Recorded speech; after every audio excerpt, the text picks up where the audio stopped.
一命二运三风水，风水好坏和你大有关系。欢迎大家来到今天的小酱汁命理讲堂。今天小酱汁主要给大家讲讲这种房子尽早搬离，衰颓之气毁三代。房子对于每个家庭来说都至关重要，为我们遮风挡雨，是我们安身立命之所。因此无论是买房还是租房，一定要注意房子及周围的风水问题。如果风水不佳，会造成居住者运气差、身体不适，甚至会威胁到生命安全。那么今天小酱汁就来为酱友们讲讲哪些房子会让人没神附体，难以脱身。15种房子风水煞气重。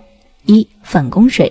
如果房屋后有一条马路像一张弓一样反向相对，就犯了风水上的反弓煞，这样会导致家人多发矛盾，争吵不断，家庭不易和睦，长时间下去还会导致家中多灾多难，财神不进门，破财之事常发。但是如果房子在弓形的凹面，则家宅运势兴旺，家人事业发达，财运亨通。火岔路。火岔路是指两路结合或者分岔之处，尤其是两条马路合二为一时，煞气最为严重，在此容易发生重大的车祸。若是家中住宅大门或者窗户正对火岔路，会常常目睹一些交通事故，造成家人精神紧张。同时由于门口经常车辆飞速而过，造成家中灰尘过多，家人易患呼吸方面的疾病。此外，如果长久居住，还容易为家人招来血光之灾。铅笔水。铅笔水是指家宅大门正对着楼梯或者马路，是一种破财大煞。若是遇到，则会导致家中气运外流，财气外泄，使家人难以存住钱财。另外，家人容易受到流动气场的冲射，对其健康极为不利，易出现意外灾祸和无妄之灾。想要化解此煞，需改变大门的朝向才行。钉子冲。如今很多住宅往往会受到当地地形的制约，建在丁字路道路的尽头或者拐弯处，这样就会导致家中一打开门就看到一堆车子朝着自己直冲而来，这个风水被称为凶宅。若是晚上来往的车辆的灯光会直射到家中，让居住者整夜不得安宁，因此这样的房子最好不要居住。如果道路为斜坡，则更为凶险，要及时搬移才好。王字水。王字水的路就像一个汉字旗一样，但若仔细观察，就更像灭亡的王字。基本上直冲到房屋前的马路会有点曲折，而不是笔直而来的。这样的格局容易导致家庭关系决裂，甚至造成家破人亡。不过这并非是因为感情不和而生离，而是指家人会因为种种原因而死别，比如寿命较短、早夭等情况。直冲煞。就是指房前屋后与大路相冲，一般这样的情况下，家中的老人容易被冲煞到，易发生不好的事情。另外对男人影响特别的大，而且使家庭人气稀缺，影响很大。枪煞。枪煞也只称为暗箭煞，将整体房屋作为中心点，有直路、河流、街巷、走廊等等建筑对着房屋直冲而来的一种房屋格局。都天宝照经中提到，水直朝来最不祥，一条直是一条枪，一条笔直的来路，一条长长的走廊，就像一把长枪冲我们刺来。这种布局就是风水师所说的枪煞。犯枪煞者，住宅内家人健康日益衰退，易犯血光之灾，事业遭受重大影响，使宅运不济。开店或者做生意的，则财运不聚。割角煞。这种路冲就是大厦住宅离路太近，水质运行，导致气场转换不定，严重影响财运，而且自己的起运不稳，影响自己的前途，存钱经常存不住。尖角煞。在风水学中，尖角有煞，通常角度越小，煞气越重。尖角煞通常来说分为两种，室内尖角煞和室外尖角煞。室内尖角煞顾名思义，就是在住宅内部犯的尖角煞。通常住宅内部的尖角煞为有尖角对着卧床、财位、沙发、炉灶等位置，就会形成尖角煞。室外尖角煞也就是室外的一些建筑的尖角对着家中大门或者阳台、窗口等地，就形成了室外尖角煞。尖角煞不仅影响宅运，对家人的事业运、财运、婚姻等各种运势影响巨大，甚至对家人的身体健康也有着很大的影响。10. 剪刀煞。剪刀煞风水的危害，明谚有路剪房见伤亡一说。如果家宅长期面对路剪或者自身建筑的剪刀，都会对其中人员造成极端恶劣的灾害，可能造成财产损失或者人丁受损等意外灾害。轻则受到疾病困扰、口舌官非，重则遇到意外灾祸，甚至血光之灾。11. 天枕煞。天枕煞是指两栋大厦靠得太近，导致两栋大厦之间形成了一道很狭窄的缝隙，远远望去好像是大厦被从天而降的一把利斧斩断，一分为二。这样会由于风口效应，导致一股不稳定的气流从缝隙中直吹而来，会干扰住宅气场的和谐，导致家人运势跌宕起伏，事业坎坷不顺。若是空隙越窄长，则风速会越强劲，造成的凶险和危害会越大。12. 壁刀煞。如果有一道外壁径直冲射到自己的房屋或者是卧床、沙发等等，就是风水上的壁刀煞。壁刀煞是墙壁一侧的气场如同刀子一般直切过来，在极端严重的情况下，甚至会给家人带来突发的横祸，如车祸、工伤事故等血光之灾。13. 火煞。在人们居住的小区和路边，若可见电塔、高压输电线、发射塔等一些尖锐之建筑物体，就是犯了火煞。这些设备有着强力的电力辐射，如果出现在住宅周围，不但不利家人健康，还会使家运不稳，子女难以管教，工作上犯小人等等。14. 烟火煞与冲天煞。住宅接近工厂区，工厂区有大烟囱不断往外冒烟，这即是烟火煞。而烟囱本身的圆柱体形状则是冲天煞。烟火煞为火，烟囱本身就相当于一个大的蜡烛或者燃香一样，不断为烟火煞提供能量，因此这种煞气力量会非常大。除了有形可见的大气污染之外，这种烟火煞严重的还会导致附近的住户精神方面出现问题，容易发火，人际关系差。此外还往往导致破财伤灾，在哪个方位的事情就容易出现问题。15. 凹风煞。住宅为倒 U 字形的公寓或者大楼，住家位于凹处犯此煞，因气流进入凹处时，形成一股强大的回风灌入住宅内，形成凹风煞。若常有冷风灌入到宅内，或者屋外有风盘旋声，住家就要留意到凹风煞。这种煞主不旺人丁，易带有血光之灾，及家中成员易偏头痛。如果厨房外有凹风煞形成，家中女主人情绪起伏大；如房间外有凹风煞形成，人际关系差，情绪起伏大。2. 遇到这些风水煞该如何化解？不过即使住宅附近存在风水煞，也还是有破解之法，可以分为以下几种情况。1. 化解对大门的煞气情况。假如是一栋独立建筑的大门，遇到上述风水煞的话，可以在门前挖一个水塘，栽种矮灌木丛形成隔离，这样就能够避免灾祸临门了。当然也可以在自家门楣上悬挂山海阵、八卦突进或者狮头来化解风水煞，效果也不错。2. 化解对窗口的煞气情况。我们可以在正对风水上的窗台上摆放黑曜石6字大明咒球或者黑曜石6字大明咒塔，这吉祥物能够释放正磁场，去舒缓附近凶煞的急速磁场。另外一方面就是养黑鱼，黑鱼在池中游走，就像是道士们的符纸在书写，是秘传的化解风水煞的好方法。再就是在窗台上摆放一对麒麟，头朝着煞气方，就能够很好的化解风水煞。总的来说，上述的这15种风水煞都是比较常见的，也是危害比较大的。如果房子犯了这几种风水煞，一定要及时找出化解的方法，以免给自己和家人进门见一物，吉祥家业富。风水上对于进门处非常重视，因为进门是一个家的第一面。我们常说，在人际交往中，第一印象很重要，家居风水也是如此。进门的家居风水有哪些忌讳呢？一进门看见什么风水好呢？今天小酱汁就和大家说说。一、开门见什么好？一、麒麟。麒麟与凤、龟、龙在传说中被称为四灵，是吉祥神兽。在风水学里，麒麟主太平长寿，而且民间还有麒麟送子之说。由此可见，麒麟是仁慈之兽，能够惩奸除恶，保护好人。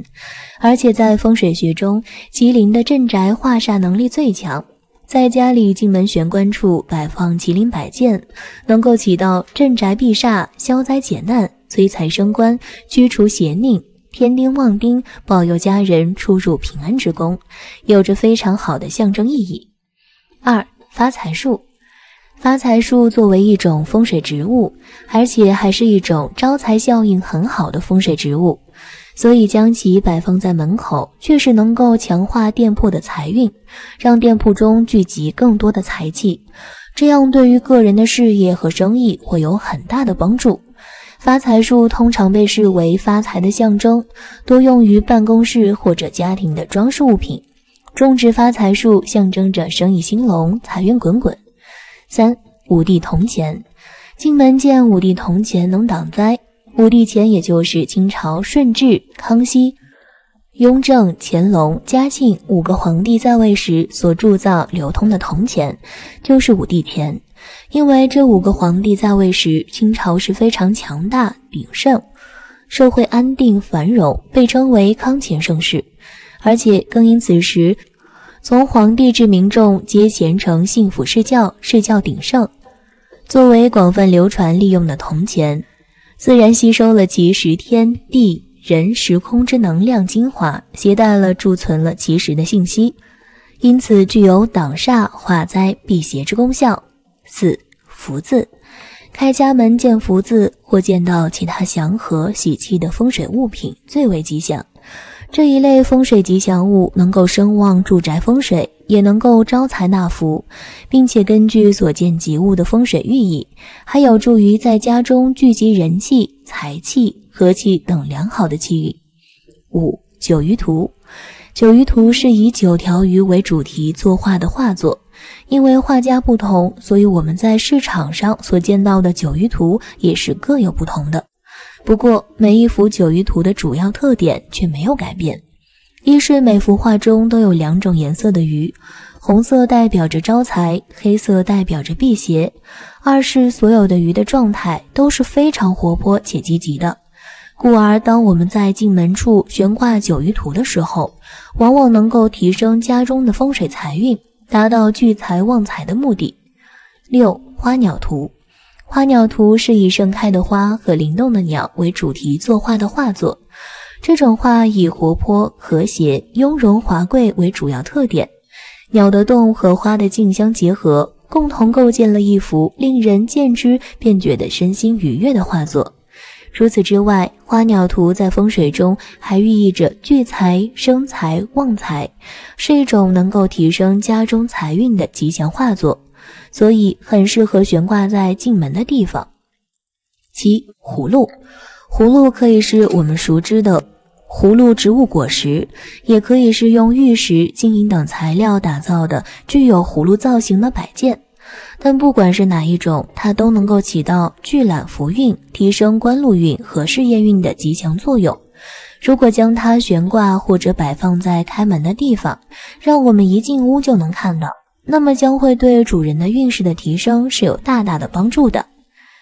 八、富贵竹。富贵竹是一种很独特的乔木，它的叶片和茎干与竹子十分相似，但它本身并不是竹子。它能够被养在水中或者土壤中，摆放在室内的各个地方。一方面能够为家中净化空气，提升家人的身心健康指数，另一方面也能够兴旺家中的富贵运，为增加主人财运做出一定的帮助。所以我们在进门处摆放富贵竹也是一种不错的做法。二、开门最忌见什么？一、忌见花瓶。从风水学中来说，开门见花瓶相当的不好，但这却偏偏又是很多家居摆设中最容易犯错误的地方。以为在开门正对的地方摆一个花瓶会显得更高雅脱俗些。事实上，这从家居风水学来说，会严重影响夫妻感情以及桃花运。比如婚姻中容易有第三者，比如未婚的男或女，感情迟迟没有着落，有时也和这些有关。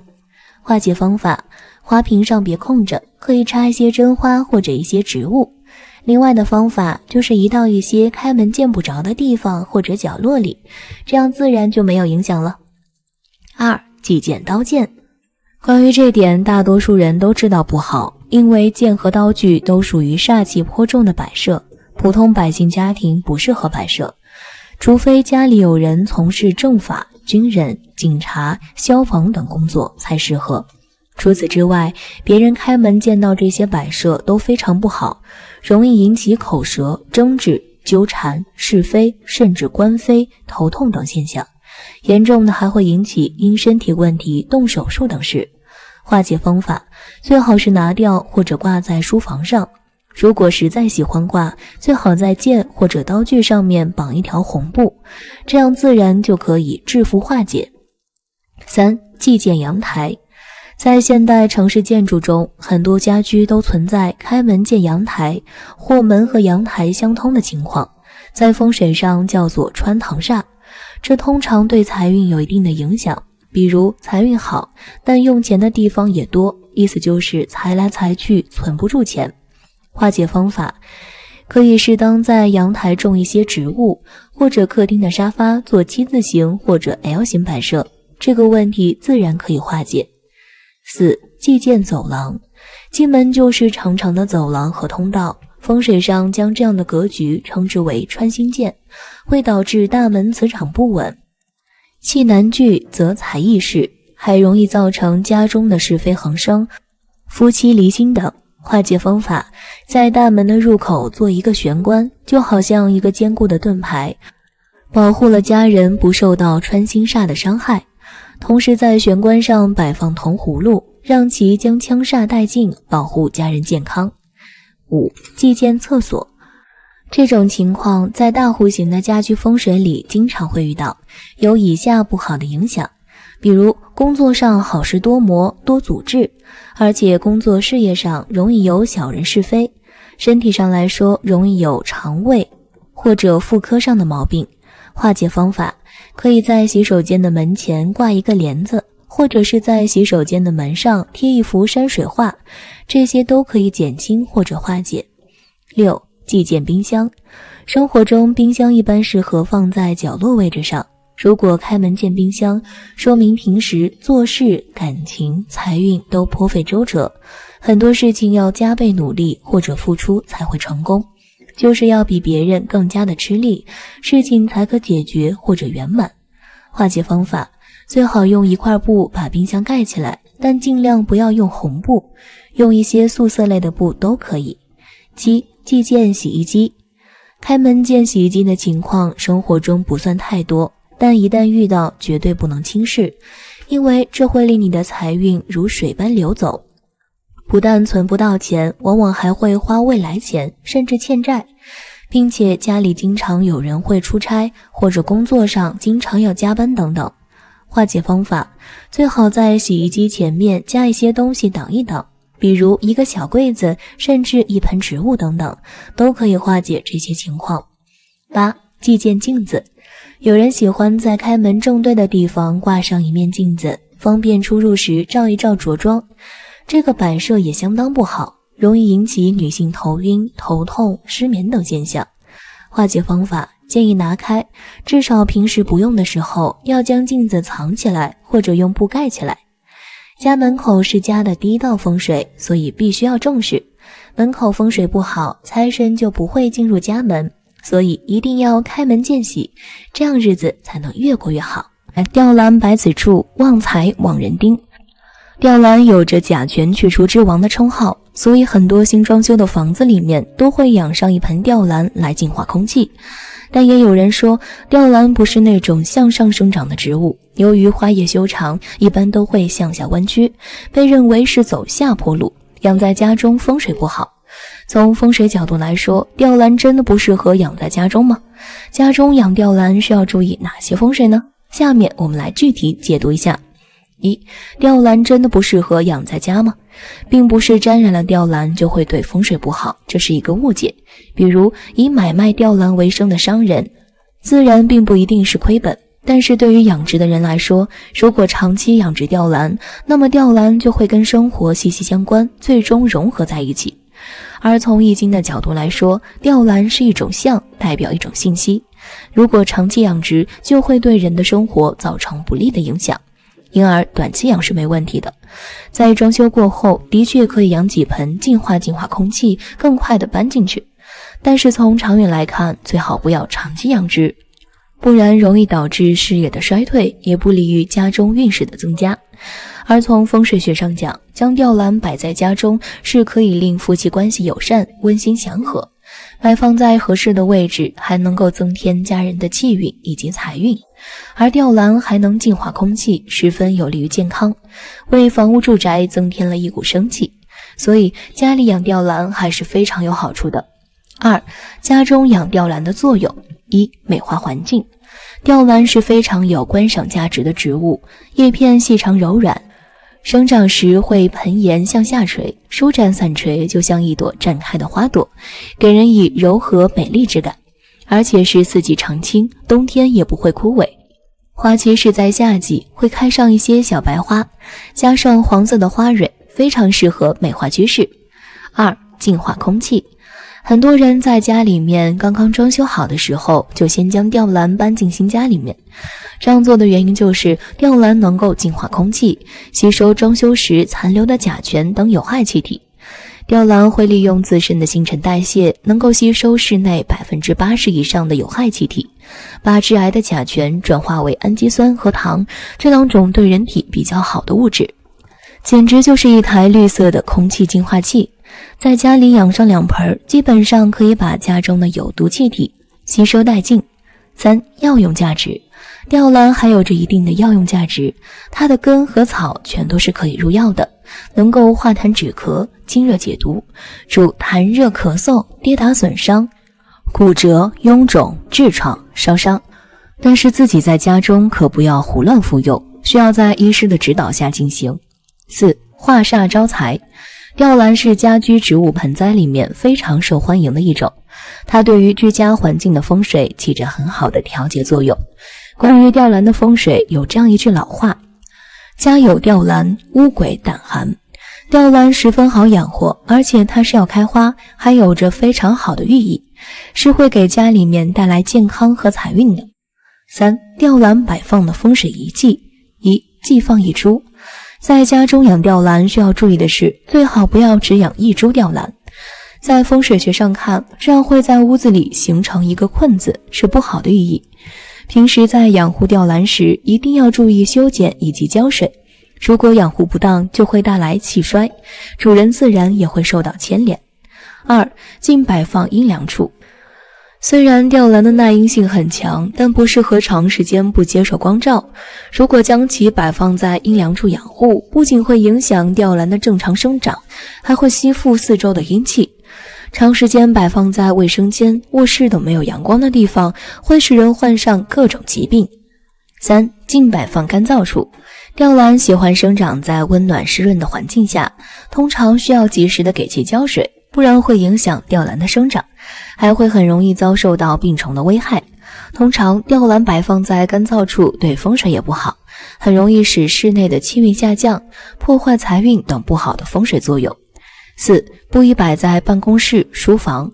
吊兰的生命力非常顽强，适应能力也非常不错，而且它的枝条是细软的，所以这种植物是向下生长。我们摆放吊兰的时候，最好不要把吊兰摆放到办公室或者书房，因为它寓意着事业下滑，而且还会让人们在办公室中非常的没有精神，变得比较颓废，对事业上的走向有着很大的影响。五、厨房。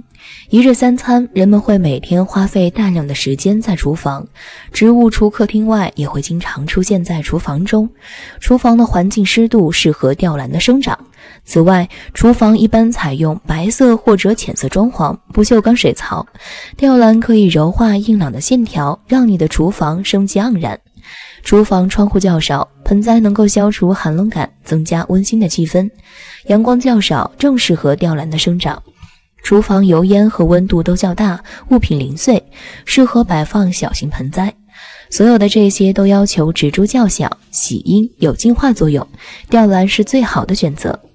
将吊兰放在窗子边或者远离除噪的桌子上，厨房的空气会棒棒的。6. 卧室。卧室亦要营造一种清静、安详、温馨的气氛。在卧室中摆放植物，可令夫妻关系和睦，也可以在温馨安静的氛围中放松身心。吊兰容易养护，放在床头或者床边，阳光透进来，素雅的居室加上翠绿的吊兰，心情大好。选取吊兰是不要全大株，选择小株或者悬挂于床对面的墙上。7. 客厅。客厅是摆放绿植最常用的位置，具体的摆放位置根据大门的不同方位来选择，摆放良好，可以增加客厅的正能量，为家人转运，并且有利于身体健康。一般大门向西的客厅比较明亮，应用属金或者属土的盆栽、吊兰即可，放在客厅的茶几或者电视柜旁，满满的正能量，还能有效地吸收空气中有害气体。8. 朝北的房间。风水学上，吊兰有着消除冰冷感的作用，一般朝北的房间会比较的阴暗潮湿，阳光也比较少。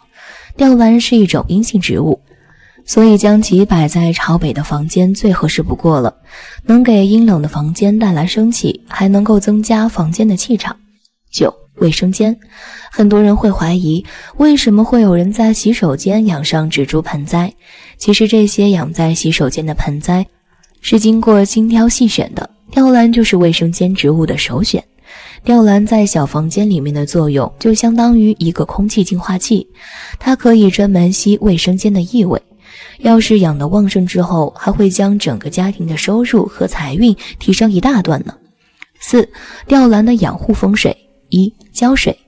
大多数盆栽植物对水分的需求都不是很大，而吊兰也是如此，所以我们在浇水的时候一般都是采取宁干勿湿的方法。所谓的宁干勿湿，就是盆土可以干燥，但不可有积水，因此我们在浇水的时候可以根据盆土的湿润度来把握浇水的量。比如说盆土摸上去湿湿的，还能粘在手上，就表示不用浇水了。2. 施肥。为了促进吊兰的生长，我们在种植之前就需要在盆土中加入少量的有机肥，并搅拌均匀。同时，为了能够保持肥力充足，我们也需要在吊兰的生长期追加一些稀释的叶肥或者丙肥等等。在这里需要注意，肥料的浓度不能太高，以免灼伤吊兰的根系。3. 光照。如果是养殖在室内，那么我们最好将其摆放在有明亮的散光处，这样既不会太阴暗，也不会因为缺少阳光而生长缓慢。如果是养殖在室外，那么等到夏季和冬季这两个最热和最冷的季节，我们需要采取一定的遮光措施和保温措施。4. 病害。当吊兰出现病害或者枝叶发黄的情况时，我们需要采取对应的措施。吊兰患病则是将患病的枝叶修剪与喷洒对应的药物，而引起枝叶发黄的原因有很多，比如环境过于阴暗、缺乏养分、盆内有积水等等。环境阴暗，我们可以增加光照；缺乏养分，我们可以追肥；盆内有积水，我们可以换盆换土。看完以上的内容，相信大家应该知道家里养吊兰的风水是好是坏了。希望大家的吊兰都能给自己带来好运。好了，今天的分享到这里就结束了，希望大家能够喜欢，记得给小酱汁点点关注和小铃铛，小酱汁会继续给大家分享更多有趣的迷你内容，我们下期再见。